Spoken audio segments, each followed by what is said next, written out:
اب سوال یہ پیدا ہوتا ہے کہ بدعت کہتے کسے ہیں؟ تو اس کے تعلق سے چند باتیں میں آپ کے سامنے عرض کروں گا،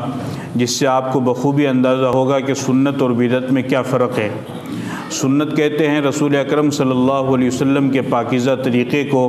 اور آپ علیہ الصلاۃ والسلام کے صحابہ کرام، خاص طور پر خلفائے راشدین رضوان اللہ تعالی علیہم اجمعین کے طریقے کو۔ اور بدعت کے بارے میں علماء کرام فرماتے ہیں کہ ہر وہ چیز کہ جو دین میں نئی پیدا کی گئی ہو، جس کا دین اور شریعت سے کوئی تعلق نہ ہو، اسے بدعت کہا جاتا ہے۔ مسلم شریف کی روایت ہے، فرمایا من احدث فی امرنا ھذا ما لیس منہ فہو رد، کہ اللہ کے نبی صلی اللہ علیہ وسلم نے ارشاد فرمایا کہ جس نے ہمارے دین میں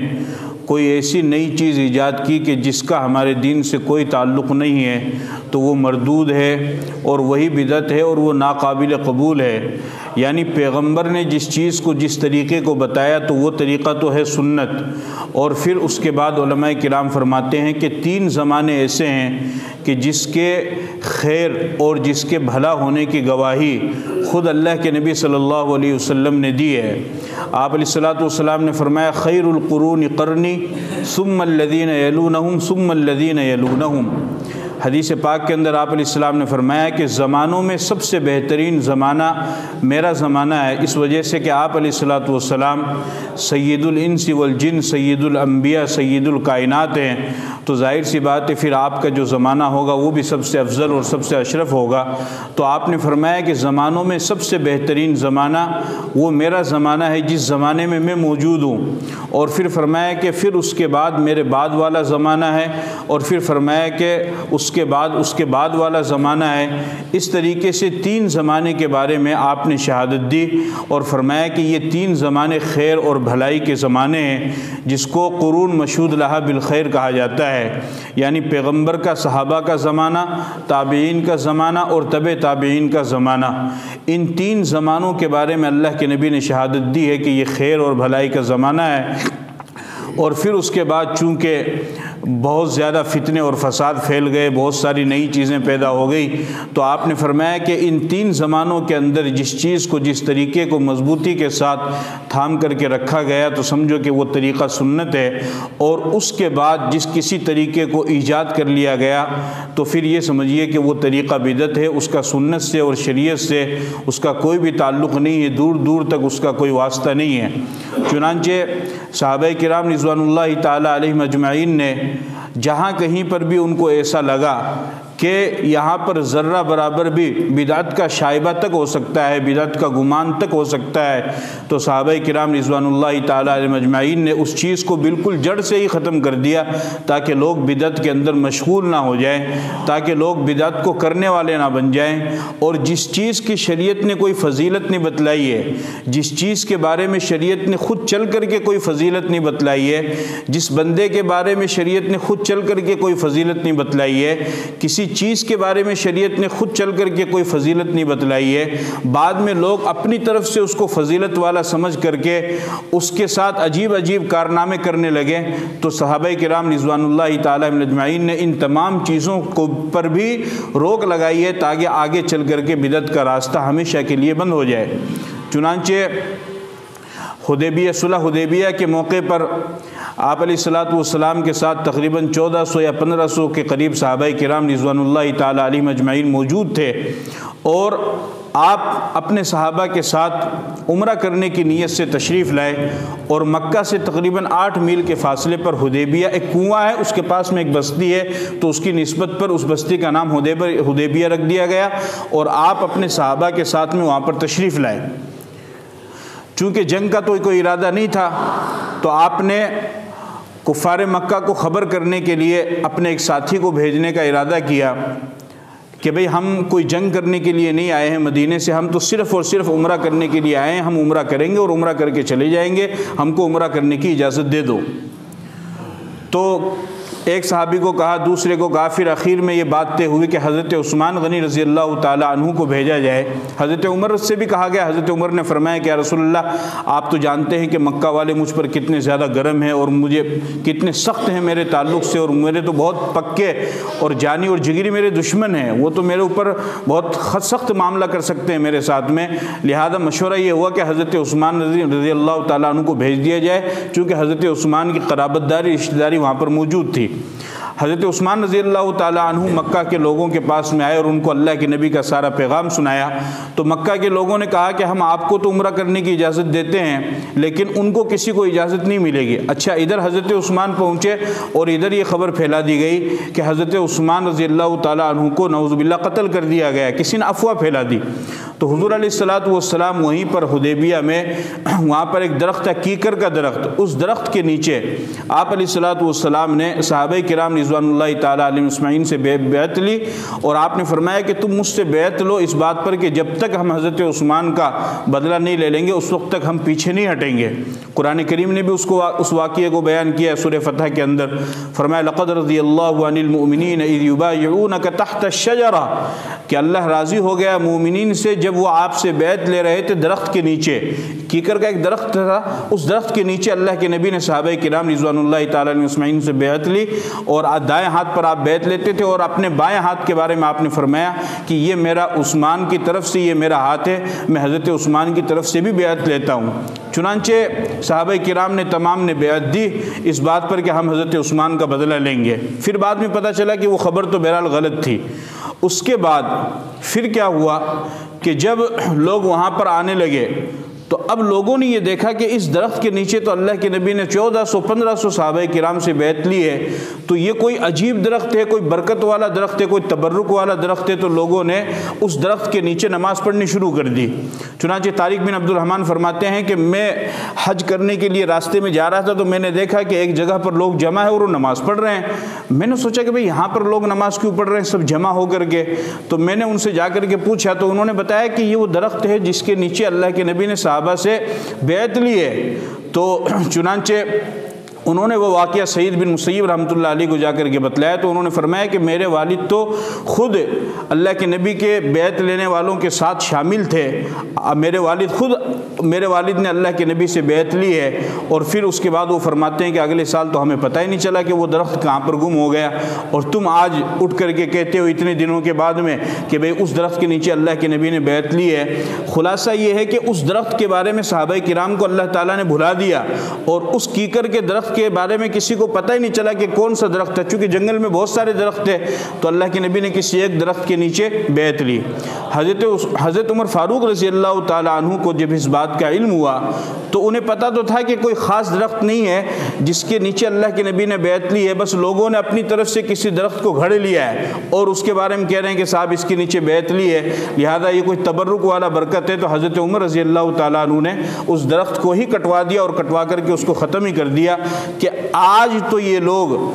اس درخت کو یہ کہہ کر کے اللہ کے نبی اور صحابہ نے اس درخت کے نیچے بیعت لی ہے تبرک سمجھ کر کے یہاں پر صرف عبادت کر رہے ہیں، لیکن آنے والی نسل میں ایسا ہو سکتا ہے کہ وہ اسی درخت کی عبادت کرنے لگ جائیں گے، اسی کی پوجا کرنے لگ جائیں گے کہ یہ ایسا عظیم الشان درخت ہے کہ اس درخت کے نیچے اللہ کے نبی نے 1400 صحابہ سے بیعت لی ہے، لہذا حضرت عمر رضی اللہ تعالیٰ عنہ نے اس درخت کو ہی کٹوا دیا تاکہ پھر آئندہ کے لیے سلسلہ ہی ختم ہو جائے اور بدعت کا شبہ تک پیدا نہ ہو۔ تو صحابہ کرام رضوان اللہ تعالیٰ اجمعین کی زندگی میں یہ بات ملتی ہے کہ جب کبھی بھی ان کو اس بات کا علم ہوا کہ کہیں سے بھی بدعت کا کوئی بھی شبہ پیدا ہو سکتا ہے تو صحابہ نے فوراً اس کے اوپر روک لگائی، جس طریقے سے حضرت عمر رضی اللہ تعالیٰ عنہ نے اس درخت کو کٹوا دیا۔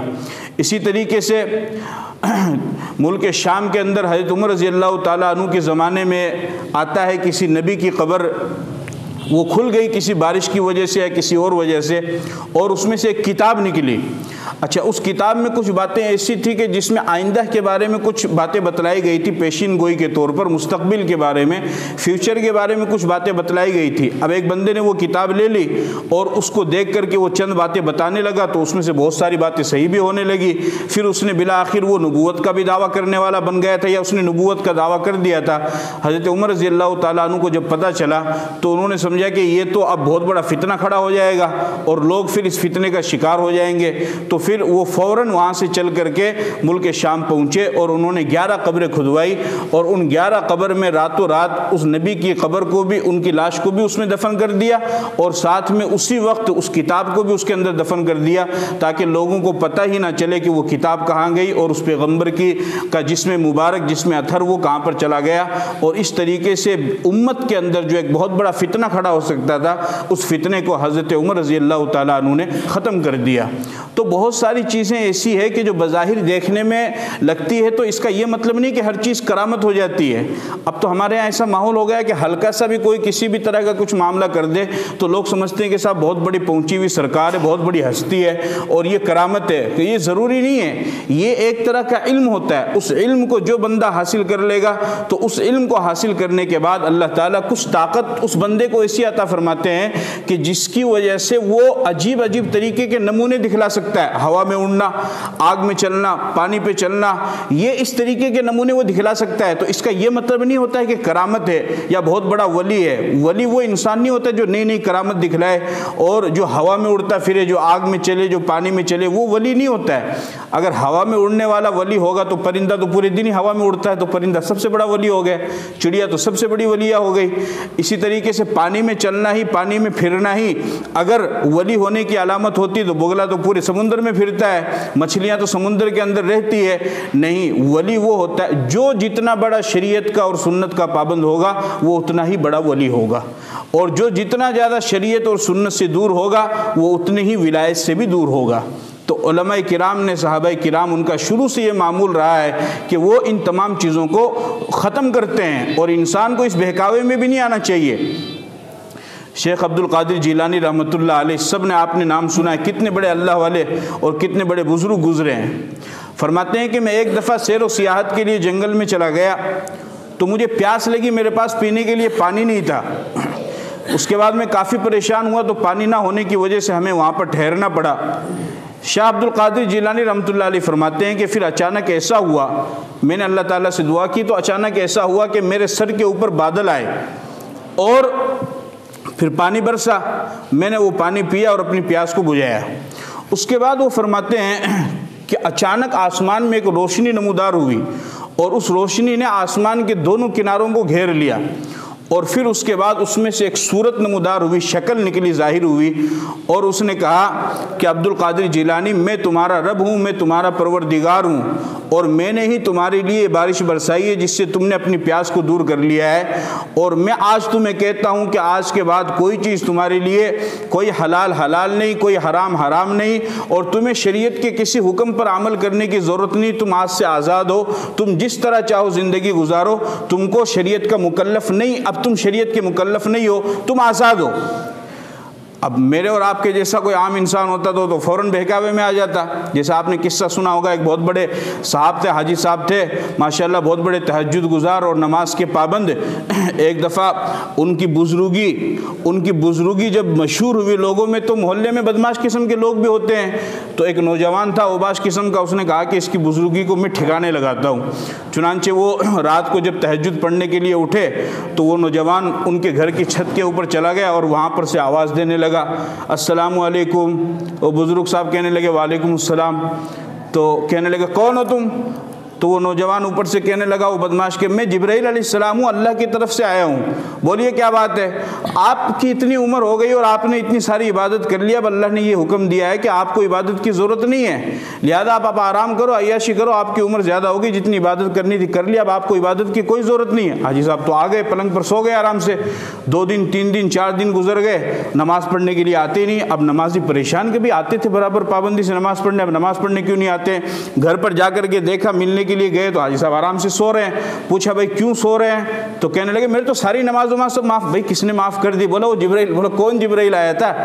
تو چونکہ علم نہیں تھا، صرف عبادت، اس لیے میں کہتا ہوں کہ دیکھو صرف عبادت کافی نہیں ہے، عبادت کے ساتھ علم ہونا بھی ضروری ہے کہ یہ چیز صحیح ہے یا چیز صحیح نہیں، ورنہ انسان گمراہ ہو جاتا ہے۔ وہ گمراہ ہو گئے، اس کے بعد پھر ان کو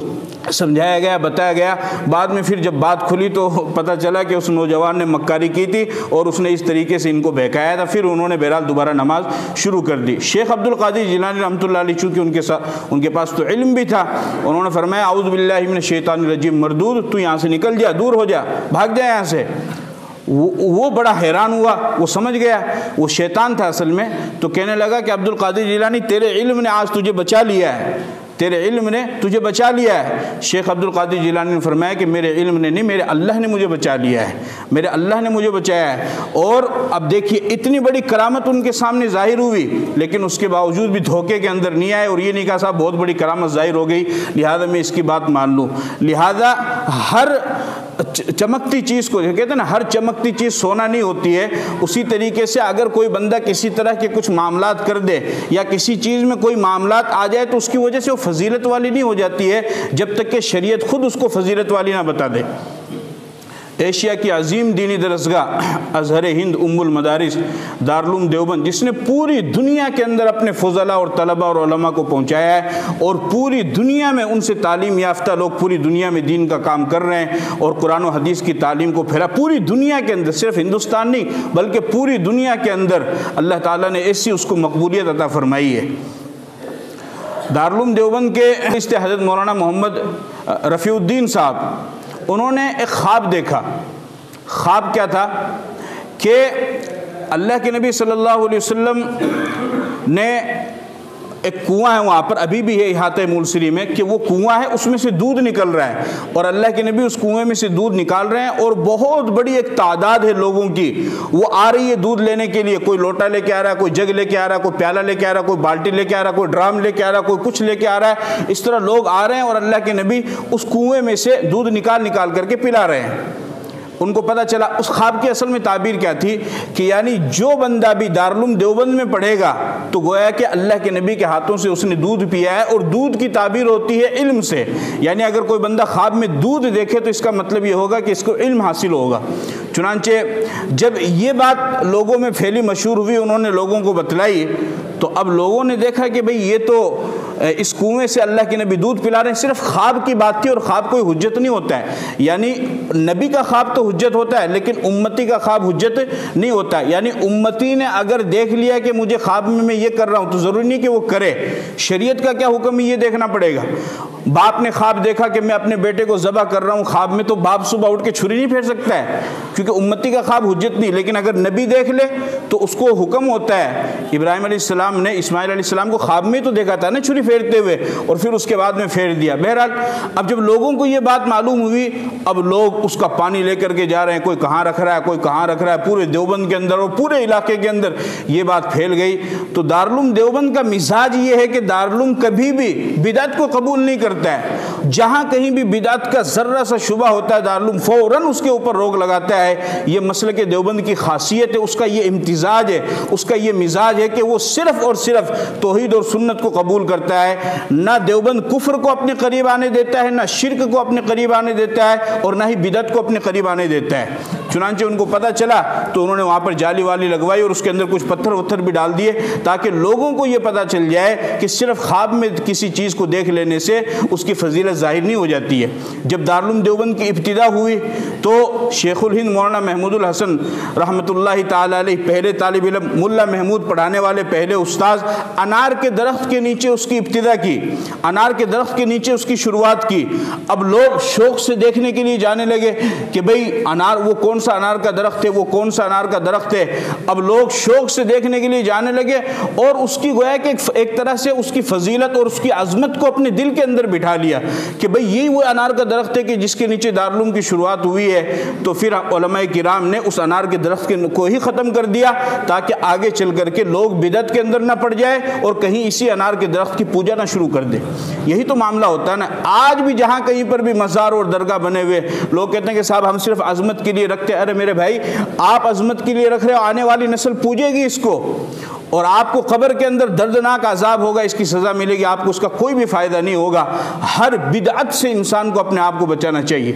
نسائی شریف کی روایت ہے، اللہ کے نبی نے ارشاد فرمایا شر الامور محدثاتها، ہر وہ نئی چیز کہ جو دین میں پیدا کر دی گئی ہے، جس کا دین سے اور شریعت سے کوئی واسطہ اور کوئی تعلق نہیں ہے، وہ تمام کی تمام بری ہیں۔ اور آپ نے فرمایا وکل محدثۃ بدعہ، اور ہر نئی چیز بدعت ہے، وکل بدعۃ ضلالہ، اور ہر بدعت گمراہی ہے، وکل ضلالۃ فی النار، اور ہر گمراہی وہ جہنم میں لے کر کے جائے گی۔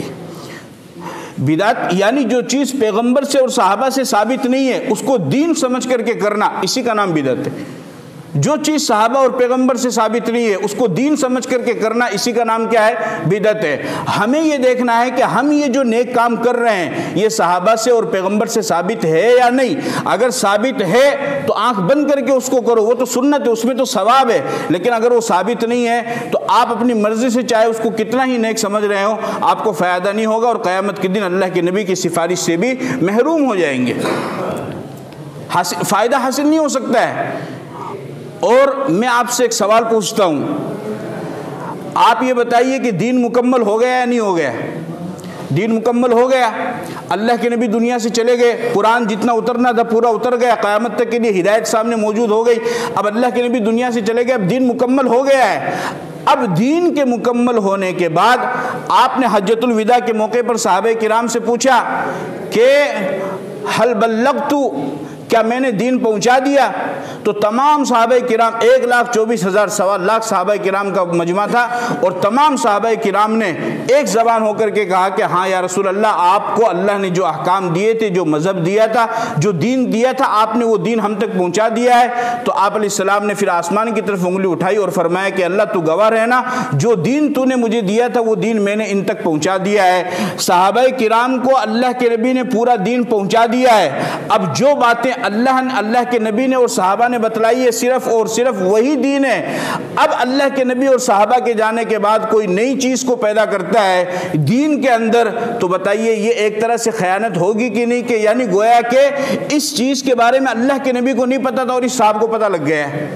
خیانت ہوئی کہ نہیں ہوئی؟ جبکہ اللہ کے نبی کیا فرما رہے ہیں کہ میں نے دین پہنچا دیا ہے۔ اب یہ قبر کے اوپر پھول ڈالنا کہاں سے ثابت ہے؟ قبر کے اوپر چادر چڑھانا یہ کہاں سے ثابت ہے؟ قبر کے اوپر میلے کرنا یہ کہاں سے ثابت ہے؟ قبر کے اوپر اذان دینا یہ کہاں سے ثابت ہے؟ اور ہزاروں رسمیں لوگوں نے اپنی طرف سے پتہ نہیں عجیب عجیب طریقے کی رسمیں گھڑی ہوئی ہیں۔ یہ تمام وہ رسمیں ہیں کہ جن کا نہ پیغمبر نے کیا نہ صحابہ نے کیا، کوئی اس کو ثابت کر ہی نہیں سکتا ہے۔ اب 1400 سال کے بعد میں ایک صاحب کھڑے ہوتے ہیں اور وہ کہتے ہیں کہ صاحب یہ بھی کرو، وہ کہتے ہیں صاحب یہ بھی کرو۔ ارے بھائی جب اللہ کے نبی نے صحابہ نے نہیں کیا تو آپ کے کہنے سے کہاں سے کر لے ہوئے؟ اور آپ اس کو دین بتا رہے ہیں، اس کا مطلب آپ یہ ثابت کرنا چاہتے ہیں کہ نعوذ باللہ اللہ کے نبی کو یہ دین کی بات معلوم نہیں تھی، مجھے معلوم ہے، یہ مطلب ہوا نا۔ اس لیے بہت بڑی خیانت ہے جو دین کے اندر بدعت کو پیدا کرتا ہے، نئی چیز کو پیدا کرتا ہے، وہ دین کے ستون کو، اسلام کے ستون کو گرانا چاہتا ہے، اور وہ نعوذ باللہ یہ بتانا چاہتا ہے کہ محمد الرسول اللہ نے اللہ کے دین کو پہنچانے میں خیانت کی ہے اور میں ایک نئی چیز کو پیدا کر رہا ہوں۔ اس لیے اپنے آپ کو ہر بدعت سے بچانا ضروری ہے۔ بدعتی انسان کا کوئی عمل قبول نہیں ہے، نہ اس کی نماز قبول ہے، نہ اس کا روزہ قبول ہے، نہ اس کی زکوٰۃ قبول ہے، نہ اس کا حج قبول ہے، نہ اس کا نفل قبول ہے۔ وہ قبر میں بھی مار کھائے گا، قیامت کے دن بھی اللہ کے نبی کی سفارش سے محروم رہے گا، اور وہ جہنم کا مستحق ہوگا، وہ جنت کا مستحق نہیں ہو سکتا ہے۔ لہذا اپنے آپ کو ان تمام عذاب سے بچانا چاہتے ہو اور اپنے آپ کو جنت کا مستحق کرنا چاہتے ہو، اللہ کے نبی کی معیت چاہتے ہو، تو ہمیں سنت پر عمل کرنا پڑے گا، بدعت کو چھوڑنا پڑے گا۔ یعنی جس چیز کی کوئی فضیلت ثابت نہیں ہے اس کو خود بخود فضیلت سمجھ لینا، یہ بہت بڑی گمراہی ہے، اس کو سمجھنے کی ضرورت ہے۔ اور ہماری قوم تو اس میں ماشاءاللہ ہے، وہ تو سب سے آگے ہے۔ تھوڑی سی کوئی کرامت دکھا دے، ہاں پہنچی ہوئی سرکار ہے، پہنچی ہوئی ہستی، چاہے سامنے والا کوئی بھی ہو، اس کو خدا ماننے کو تیار ہو جاتے ہیں۔ کتنے افسوس کی بات ہے۔ یہ سارا واقعہ، ساری تفصیل میں نے آپ کو کیوں بتائی؟ آپ کو سب کو معلوم ہے کہ ابھی اس وقت ایک بہت خبر چل رہی ہے کہ قرآن شریف میں سے بال نکلے ہیں۔ کوئی کہہ رہا اللہ کے نبی کا بال ہے، کوئی تو اس کو عطر میں رکھ رہا ہے، کوئی بتاؤ نماز کی فکر نہیں اور بال کو عطر میں رکھ رہے ہیں، کوئی اس پہ درود پڑھ رہا ہے، کوئی اس کو زمزم کے پانی میں ملا رہا ہے۔ جب میں نے آپ کو بتایا، جب تک کسی چیز کی فضیلت قرآن اور سنت سے ثابت نہ ہو جائے، ہم اپنی طرف سے اس کو فضیلت والا نہیں بنا سکتے۔ جیسے پانی ہے، یہ آمنہ مسجد کی ٹنکی کا پانی ہے، آپ کے گھر کا پانی ہے، اس کی کوئی فضیلت نہیں ہے، لیکن زمزم کا کنواں ہے وہ بھی ایک پانی ہے لیکن اس کی فضیلت ہے، ہم اس کو فضیلت والا سمجھیں گے، ہم اس کو متبرک مانیں گے۔ پتھر ہے، ساری دنیا کے پتھر، یہ پتھر لگا ہوا ہے لیکن اس کی کوئی فضیلت نہیں ہے، اور ایک پتھر ہے جو کعبہ میں لگا ہوا ہے، حجر اسود، اس کی فضیلت ہے کہ وہ انسان کے گناہوں کو چوستا ہے، تو ہم اس کی فضیلت کو، اس کی عظمت کو مانیں گے۔ لیکن جس چیز کی کوئی فضیلت ثابت ہی نہیں ہے، ہم اپنی طرف سے اس کو فضیلت والا نہیں کہہ سکتے ہیں۔ اب کسی نے قرآن پڑھتے ہوئے کسی کی داڑھی سے کوئی بال گر گیا ہوگا، کسی کے سر سے کوئی بال گر گیا ہوگا، اور صاحب اس کو اتنا زیادہ پھیلایا، اور افواہ جب پھیلتی وہ رکتی نہیں ہے، اور یہ عجیب سسٹم چلا ہوا کہ ہر سال ماشاءاللہ ایک نئی افواہ، پچھلے سال تو وہ چوٹی والی کی تھی کہ وہ چوٹی کاٹ کر کے لے جا رہے ہیں، اب تو قرآن کے بال والی کر دی کہ صاحب قرآن میں بال نظر آ رہے ہیں اس کے۔ ارے بھائی کسی کا بال گر گیا ہوگا، اس کی کوئی حقیقت نہیں ہے، اس کی کوئی حقیقت نہیں۔ اب میں ممبر پہ بیٹھا ہوں، میرے سر کا کوئی بال گر جائے تو میں کہوں صاحب ممبر پہ بال نظر آئے، تو ممبر کی کیا فضیلت ہو جائے گی کہ اس کو عطر میں رکھ رہے ہیں، اس کو پانی میں رکھ رہے ہیں، اس کو دودھ میں ملا رہے ہیں، اس کو برکت کی چیز کہ اس سے یہ حاصل ہوگا۔ آپ کے پاس اس چیز کا کیا ثبوت ہے کہ یہ اللہ کے نبی کا بال ہے؟ اللہ کے نبی کے جسم کا ایک ایک حصہ وہ قابل احترام ہے، قابل عزت ہے۔ نعوذ باللہ اللہ کے نبی کے سر کا بال مبارک اتنا سستا ہو گیا کہ وہ ہوا میں اڑتا پھر رہا ہے۔ اور کچھ تو ٹھنڈے دماغ سے سوچو میرے بھائی، کچھ تو عقل سے کام لو۔ اللہ تعالیٰ نے آپ کو بھی ذہن دیا ہے، خالی افواہ کے اوپر، ان تمام چیزوں کے اوپر تو یہ جو باتیں پھیل رہی ہیں، ان باتوں کا حقیقت سے کوئی تعلق نہیں ہے۔ یہ نئی نئی طرح کی چیزیں ہیں جو پیدا ہو رہی ہیں، اور فتنے اس طریقے سے آتے رہیں گے اور لوگ اپنے ایمان کو برباد کرتے رہیں گے۔ لہذا اپنے ایمان کو بچاؤ، اپنی شریعت کو بچاؤ، اپنے دین کو بچاؤ، اور اس طریقے کی جو فالتو باتیں پھیلی جاتی ہے ان تمام باتوں پر کوئی دھیان دینے کی، کوئی توجہ کرنے کی ضرورت نہیں ہے۔ اور جب تک کسی چیز کی فضیلت شریعت سے ثابت نہ ہو جائے ہم اس کو فضیلت والا نہیں مان سکتے ہیں، اور ماننا بھی نہیں چاہیے۔ اور اگر مانیں گے تو ہم بدعت کو پیدا کر رہے ہیں کہ اللہ کے نبی نے اس کی چیز کے بارے میں کوئی فضیلت نہیں بتلائی ہے، اور ہم اپنی طرف سے کہہ رہے ہیں کہ صاحب اس کو عطر میں رکھو تو یہ فائدہ ہوگا، اس کو پانی میں رکھو تو یہ فائدہ ہوگا، اس کو درود شریف، اس پر درود شریف پڑھو تو یہ فائدہ ہوگا، اس کو بستر میں رکھو تو یہ فائدہ ہوگا، اس بال کو گھر میں رکھو تو یہ فائدہ ہوگا، اس بال کو دکان میں رکھو تو یہ فائدہ ہوگا، اس بال کو گاڑی میں رکھو تو سنت سے کوئی ثابت نہیں، اور اپنی طرف سے پہاڑ کھڑا کر دیا ہے۔ سمجھ گئے نا بات کو؟ تو یہ تمام چیزیں ایسی ہے کہ ان تمام چیزوں سے اپنے آپ کو ہمیں بچانا ہوگا، اور بدعت سے ہمیں اپنے آپ کو بچانا ہوگا۔ بدعتی انسان قیامت کے دن بڑے ہی خسارے کے اندر اور نقصان کے اندر رہے گا۔ اس لیے میرے عزیزوں، میرے پیارے مسلمانوں، میرے پیارے بھائیوں، ہم سب کو سنت کے اوپر عمل کرنا ہے۔ کس پر عمل کرنا ہے؟ سنت پر، اور بدعت سے اپنے آپ کو بچانا ہے۔ اور یہ جو افواہ پھیلی ہوئی ہے اس کی کوئی حقیقت نہیں ہے، ان افواہ سے بھی اپنے آپ کو بچانا ہے۔ اور دراصل اس کے پیچھے بہت بڑی سازش ہوتی ہے، حالات سارے آپ کے سامنے، کس طریقے کے حالات ہو رہے ہیں، تو ان حالات کے اندر بھی ہمیں تو زیادہ سے زیادہ اللہ کی طرف متوجہ ہونا چاہیے، اور یہ تبرک و برک کے چکر میں ہمیں اپنے